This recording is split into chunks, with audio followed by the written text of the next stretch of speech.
25 मार्च 2025 को हमारे कर्क राशि के जातकों की ढैया का समापन हो गया। 14 मई 2025 के दिन एक महत्वपूर्ण परिवर्तन होने जा रहा है दोस्तों, जबकि गुरुदेव बृहस्पति अपना राशि परिवर्तन करने जा रहे हैं। और गुरुदेव बृहस्पति के इस राशि परिवर्तन का हमारे कर्क राशि और लग्न के जातकों पर किस प्रकार का प्रभाव पड़ने वाला है, वही हम लोग आज डिस्कस करने वाले हैं। नमस्कार दोस्तों, कैसे हैं आप सभी।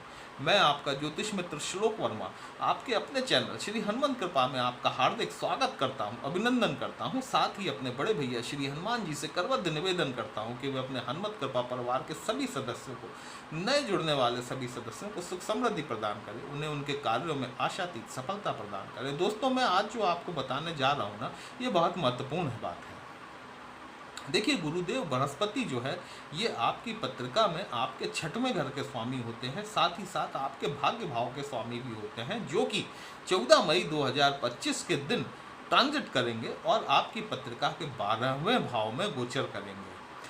कई चैनलों में आपने देखा होगा कि ढैया खत्म होने के बाद कर्क राशि के जातकों के साथ में पता नहीं क्या क्या होने वाला है, लाखों करोड़ों अरबों रुपए उन्हें मिलने वाले हैं।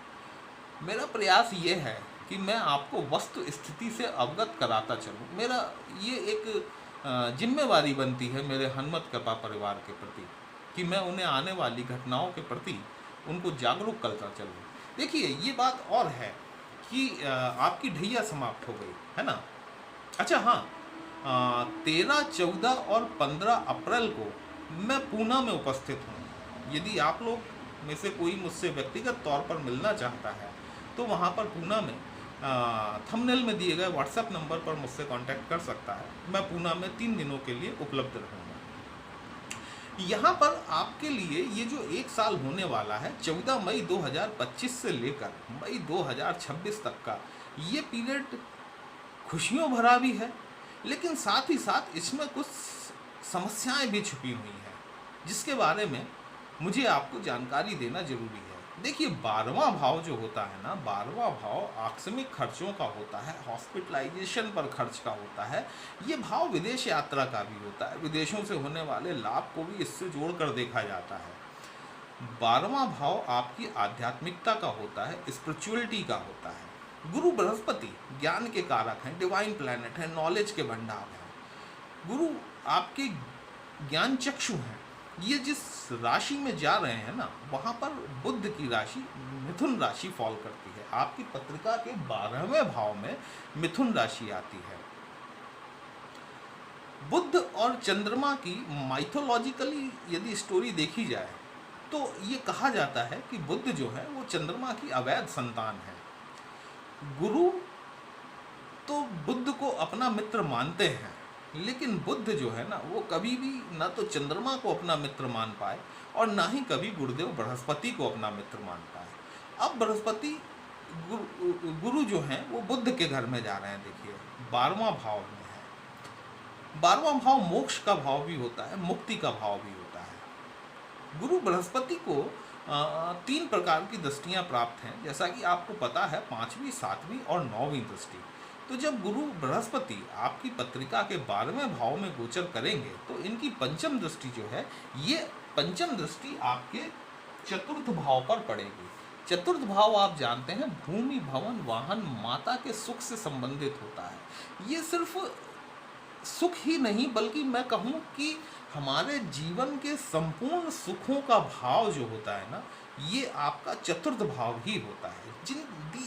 दिन भर का थका मारा आदमी कहाँ जाकर आराम पाता है? अपने घर में जाकर सुख से अपनी चैन की नींद जो सोता है, माँ के आंचल का जो उसे स्नेह मिलता है, अपने घर में ही जाकर मिलता है। गुरु बृहस्पति की दृष्टियों में दोस्तों अमृत कहा जाता है। जिस भाव पर भी ये पड़ती हैं ना, उसे अमृत के समान पवित्र कर देती हैं। आपकी जो कर्क राशि ने जो ढैया की जलन को, जो पीड़ा को जो झेला है, अब गुरु बृहस्पति की पंचम दृष्टि आपके 4th भाव पर पड़कर उस पीड़ा को थोड़ा शांत करने का कार्य अवश्य करेगी।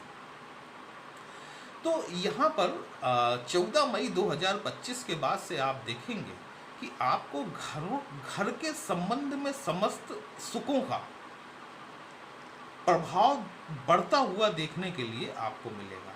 आपके सुख साधन बढ़ते हुए आपको देखने के लिए मिलेंगे। यदि माता की तरफ से किसी प्रकार का कष्ट है, उनके स्वास्थ्य में किसी तरह की तकलीफ है, वह भी आपको धीमे धीमे सुधरती हुई दिखाई देगी। आप कोई नया भवन या भूमि अथवा वाहन खरीदने की तरफ अपने आप को आगे बढ़ता हुआ देख पाएंगे। ये बृहस्पति की 5वीं शुभ दृष्टि का कमाल होगा।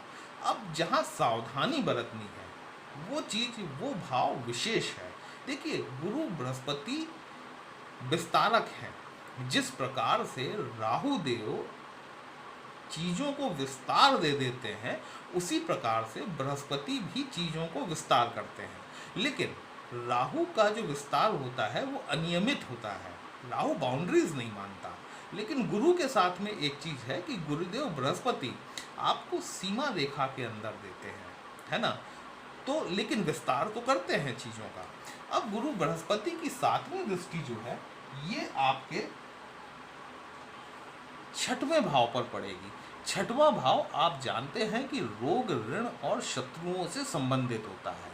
हमारे जो भी षड रिपु है ना, वो इसी भाव के अंतर्गत देखे जाते हैं। गुप्त षड्यंत्रों का भाव होता है ये। चूंकि गुरु 12वें घर में जाकर बैठे हुए हैं, आकस्मिक रूप से हॉस्पिटलाइजेशन पर होने वाले अस्पताल के खर्च को 12वां भाव दिखाता है और 6वां भाव आपके रोग को दिखाता है। गुरु और राहु के साथ में एक बहुत अच्छी चीज होती है, ये दबी छुपी चीजों को जो है ना, वो निकाल कर, उभाड़ कर आपके सामने ले आते हैं। तो यदि कोई ऐसा रोग जो पिछले कई समय से आपके शरीर में पल रहा था, लेकिन आपको उसके बारे में कोई जानकारी नहीं थी, इस 1 वर्ष के दौरान आप उस रोग को उभरता हुआ देखेंगे और वहाँ पर आप उसका इलाज करा पाने में सक्षम होंगे। देखिए, कोई भी चीज़ जब तक वो दबी छुपी रहती है ना, वो ज़्यादा हानिकारक होती है। इसी तरह से चाहे वो शत्रु हो, चाहे हमारे खिलाफ होने वाले षड्यंत्र हो, ठीक है। तो यहाँ पर जो है कि इस 1 साल के दौरान आपको ऐसे लोगों का भी पता चलेगा जिन्हें कि आप अभी तक अपना मान रहे थे। आप सोचते थे कि ये तो मेरा भाई है, ये तो मेरा दोस्त है, लेकिन अब आपको पता चलेगा कि यही भाई, यही दोस्त आपकी पीठ में खंजर भोंकने का काम कर रहा था। ऋण यदि आप कोई लेना चाहते हैं, निसंदेह तौर पर गुरु बृहस्पति आपको कोई बड़ा ऋण लेने में आपकी मदद कर सकते हैं। लेकिन मैं यहाँ पर ये सजेस्ट करना चाहूँगा कि आपको जो ऋण लेना है, यदि आप व्यावसायिक दृष्टिकोण से कोई कर्ज लेना चाहते हैं तो ठीक है। अदरवाइज वाहन खरीदने के लिए कोई बड़ा ऋण लेने से आपको बचना चाहिए, क्योंकि देखिए, इसमें 2 तरह की चीज़ें होती हैं। एक तो आप जानते हैं कि जब भी हम कोई व्हीकल परचेज करते हैं तो उस पर 10% का डेप्रिसिएशन लगता है। तो पहली बात तो ये कि आप हर साल अपने व्हीकल की कॉस्ट पर -10% जा रहे हैं, प्लस आपने जो लोन लिया है उसके ऊपर आप इंटरेस्ट पे कर रहे हैं, ठीक है। तो यहाँ पर इस 1 साल के दौरान, मतलब 14 मई 2025 से लेकर मई 2026 तक के बीच में आपको कोई शानो शौकत के लिए, शो ऑफ के लिए बड़ा ऋण लेने की प्रवृत्ति से बचना चाहिए, ठीक है। आपके कोई दबे हुए शत्रु उभर कर सामने आ सकते हैं। 6वां घर जो होता है ना दोस्तों, ये 6वां घर आपके सेवा भाव को भी रिप्रेजेंट करता है। मैंने आपसे एक वीडियो में पहले भी कहा है शायद कि 6वां घर जो है, यदि आप किसी भी व्यक्ति की या किसी प्राणी मात्र की निस्वार्थ भाव से यदि आप कोई सेवा कर पाते हैं, आप ये मान लीजिए कि नर सेवा ही नारायण सेवा है। आप एक प्रकार से नारायण की सेवा ही करते हैं। 6वें भाव के जो कष्ट होते हैं ना, उसको परहित में कार्य करके उन पीड़ाओं को कम किया जा सकता है। गुरु की 9वीं दृष्टि जो है, ये आपके 8म भाव पर पड़ेगी, 8th हाउस। ज्योतिष का भाव है, अकल्ट का भाव है, साधनाओं का भाव है, रहस्यों से भरा हुआ भाव है, पाताल का भाव है, समुद्र से निकलने वाले रत्नों का भाव है। लक्ष्मी जी भी समुद्र से ही निकली थी, ठीक है। समुद्र मंथन के दौरान जो है, जो लक्ष्मी जी अवतरित हुई थी, वो समुद्र से ही तो हुई थी, ठीक है। तो 8म भाव जो है, ये आपकी ससुराल को भी रिप्रेजेंट करता है। पेट्रोल पेट्रोकेमिकल्स जो होते हैं या पेट्रोलियम से संबंधित जो पदार्थ होते हैं वो भी आपके अष्टम भाव से ही जोड़कर देखे जाते हैं। हमारी सिक्योरिटी सर्विसेज जैसे रॉ, सीबीआई, सीआईडी, आईबी, ये सभी जो है ये अष्टम भाव के अंतर्गत आते हैं। पीएचडी, आपकी डीलिट, आप यदि कोई रिसर्च स्कॉलर हैं, ये भी अष्टम भाव के अंतर्गत देखा जाता है। साथ ही साथ यदि आप माइनिंग के क्षेत्र में हैं, उत्खनन का कोई कार्य करते हैं, वह भी आपके अष्टम भाव से ही जोड़कर देखा जाता है। तो वो सभी जातक जो कि अष्टम भाव से जुड़ी हुई इन सभी फील्ड्स में जहाँ मैंने आपको जो अभी बताई हैं, यदि आप उनसे रिलेटेड कोई काम कर रहे हैं तो आपको निश्चित तौर पर लाभ होने वाला है। एस्ट्रोलॉजी, साधना, तंत्र, मंत्र, इन क्षेत्रों में जो जातक संलग्न हैं, चूँकि प्लैनेट जो है ना गुरु है, डिवाइन प्लैनेट है, नॉलेज का प्लैनेट है, आध्यात्मिकता का प्लैनेट है। ये प्लैनेट आपके 12th हाउस में बैठने जा रहा है जो कि आध्यात्मिकता का ही भाव है, मोक्ष का भाव है, मुक्ति का भाव है। स्पिरिचुअलिटी आपके अंदर बढ़ेगी, आपकी अकल्ट के प्रति रुझान बढ़ेगा, आपका ज्योतिष के प्रति रुझान बढ़ेगा, आपका साधना के क्षेत्र में यदि आप साधक हैं तो आपका मन लगना शुरू हो जाएगा। अब देखिए, एक महत्वपूर्ण बात मैं आपसे डिस्कस करूं तो कर्क राशि के ऐसे बहुत से लोग होंगे जिन्होंने कि पुखराज या सुनहला पहना होगा, क्योंकि गुरु उनके भाग्य भाव के स्वामी होते हैं, ठीक है। तो उन्होंने पुखराज या सुनहला रत्न हो सकता है कि धारण किया हुआ हो, लेकिन इस दौरान 14 मई 2025 से लेकर मई 2026 के बीच में मैं आपको ये सजेस्ट करूँगा कि आपको जो पुखराज या सुनहला आपने पहना हुआ है उसको उतार देना चाहिए, क्योंकि आपके 2 भाव एक्टिव हो रहे हैं जो कि वाद विवाद, कोर्ट कचहरी, मुकदमों को भी दिखाते हैं। और जब गुरु 12th हाउस में जाकर बैठेंगे और अपनी पूर्ण दृष्टि से आपके 6वें घर को देखेंगे तो यहाँ पे ये कंपटीशन बढ़ा देंगे, व्यर्थ के वाद विवाद बढ़ा देंगे, मुकदमेबाजी बढ़ जाएगी, कर्ज बढ़ सकता है, कोई रोग आपका बढ़ सकता है।